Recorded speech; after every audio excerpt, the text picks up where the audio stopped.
In the last few episodes, we added more armor to the Jeep and a new camera mount. Today, we're going to put those new modifications to the test as we climb the Jeep route up Mount Lemmon to take an evening photograph over Tucson, Arizona. I can be with you wherever, stay at home or in a foreign land. I can stay like this forever,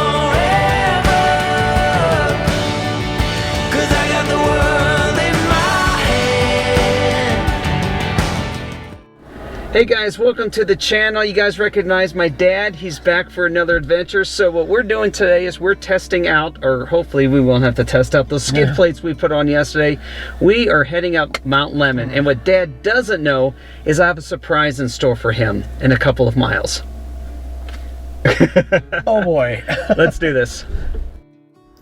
In our past father-son trips, we have stepped back in time on Route 66 where our relatives traveled early in the 1900s. We also toured the inside of the Hoover Dam. On this trip, we decided to head to the southeast corner of Arizona and see what this part of the state has to offer. Over the next few episodes, we are going to explore several different Old West towns and capture the diverse landscapes of Arizona in my camera. So don't forget to hit that subscribe button so you do not miss any of the fun. One of the modifications that we made to the Jeep before we left is the Bulletproof Mounting Solutions GoPro mount that has taken these images. It's working great now, but we'll see how well it works on the trail. Our first stop on this trip was for lunch at Picacho Peak State Park.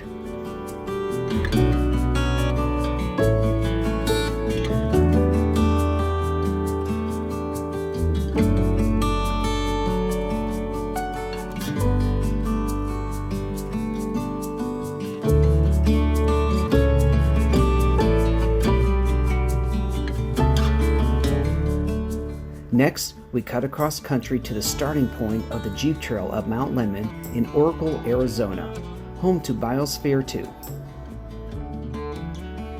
It takes a few miles to get to the dirt. Don't worry, you will get there.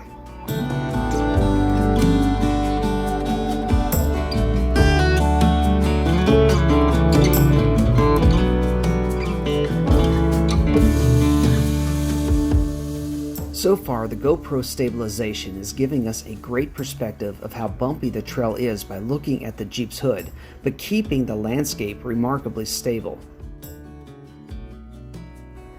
Now, about Dad's surprise. I take it the water comes down here. Yeah, watch for flash floods. So this is just something I found on the map that's on the way up Mount Lemmon. So we're going to see if we can find this little surprise. Let's watch your step. Let me go up here.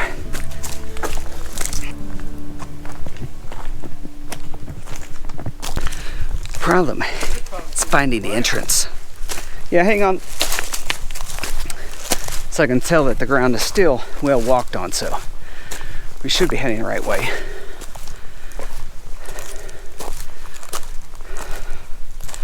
You would think for a cave, they'd have this thing marked a little bit better.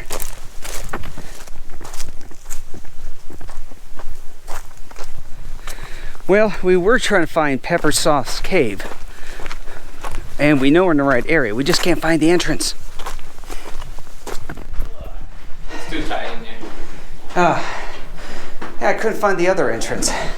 It's right here. Really? Up the Right. hill. That's what we thought. I came out and looked at the map and thought the scale. I'm like, oh, you gotta be shitting me. It's that close. Sit this is back here. It's this way. Ooh.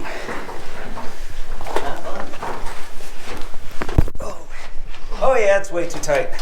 And Cool. So it's a little bit more crunchy for me. Pretty freaking cool though. All right. So that was not what I expected. Judging by the diagrams, you think you could walk in, and instead you have to climb and crawl and twist your way in. So not something that we're going to do.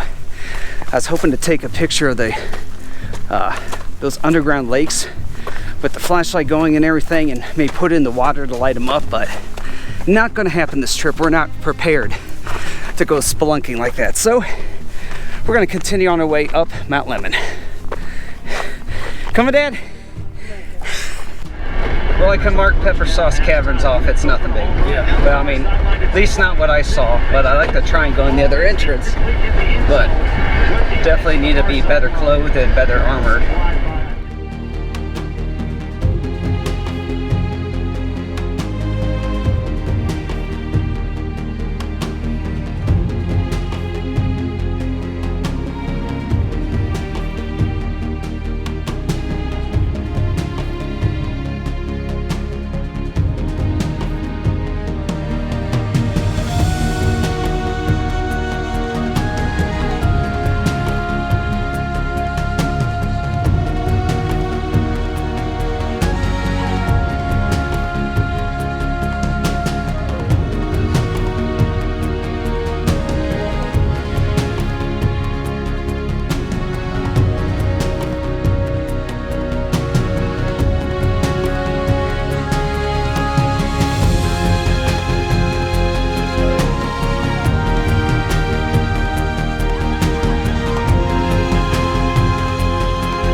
After that little side trip, we continued to press on to the top of the mountain in hopes of getting some supper at the top.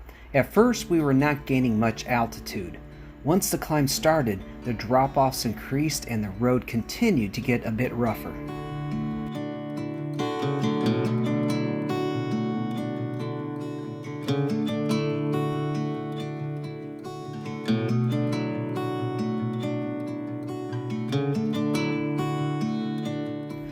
We traveled through the burn scar of a forest fire. Fortunately, nature had already started to recover.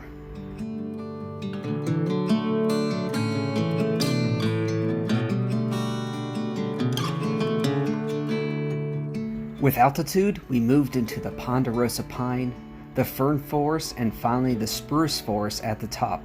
Once in the spruce forest, the road was much smoother.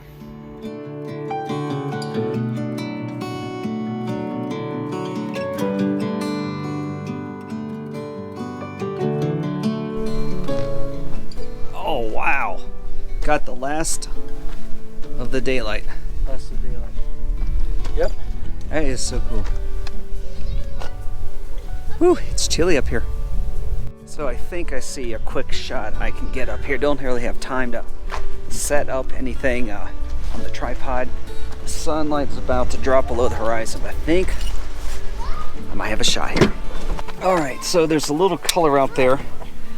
So I'm gonna brace the camera up here and try and get a little kind of a background stock image with these pine trees and the pink and purples and the haze behind it. But I said no time to set the tripod. The sun is about to set. Oh yeah, I think I found what I'm looking for here. I think it's gonna hold the camera steady enough to do this.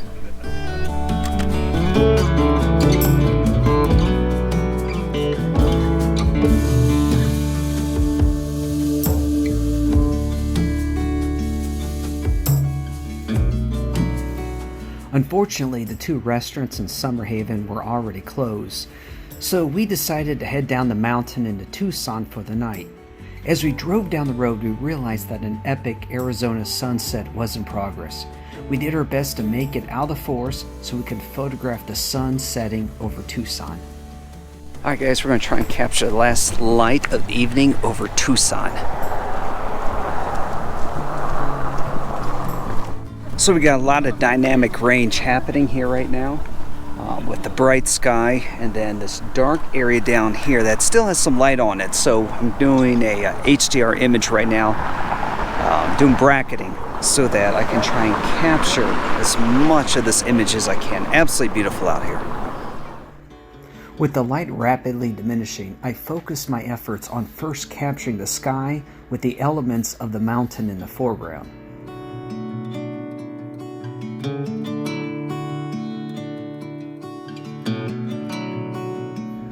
Once the light was too dark to utilize a foreground element, I turned my attention to the warm colors of the sky and the lights of Tucson.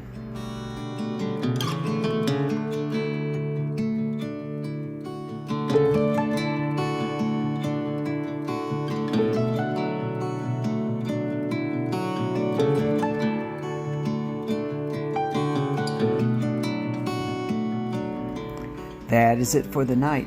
Remember to subscribe to this channel and join the community on patreon.com/EWJ. In the next episode, we are walking in the footsteps of Wyatt Earp.